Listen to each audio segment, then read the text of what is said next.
Nagbitaw na ng pahayag ang kampo ni Gretchen Barreto. Hindi raw sangkot ang aktres sa kaso ng mga nawawala sa bungero. Ay sa abogado niyang sa attorney Alma Malyonga, kahit walang nakita si Julie Dondon Patidongan o alias Totoy na ginawa ni Barreto, dinawit pa rin siya sa kaso dahil sa pagiging malapit ng aktres kay Atong Ang. Imbento lang daw ang mga akusasyon. Dagdag pa ng kampo ng aktres, hindi operator ng sabungan si Barreto at wala siyang kinalaman sa operasyon nito. Investor lang daw sa negosyo si Barreto, pero kinumpirma nilang may sumubok mangikil ng pera kay Barreto para hindi isama ang pangalan niya sa listahan ng mga sospek.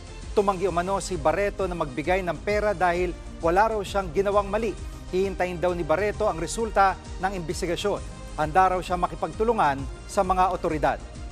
Mga kapatid, Jig Manikad po, pagdating sa mahalagang balita sa loob at labas ng bansa, dapat una sa lahat, mag-follow at mag-subscribe na sa social media pages ng News 5.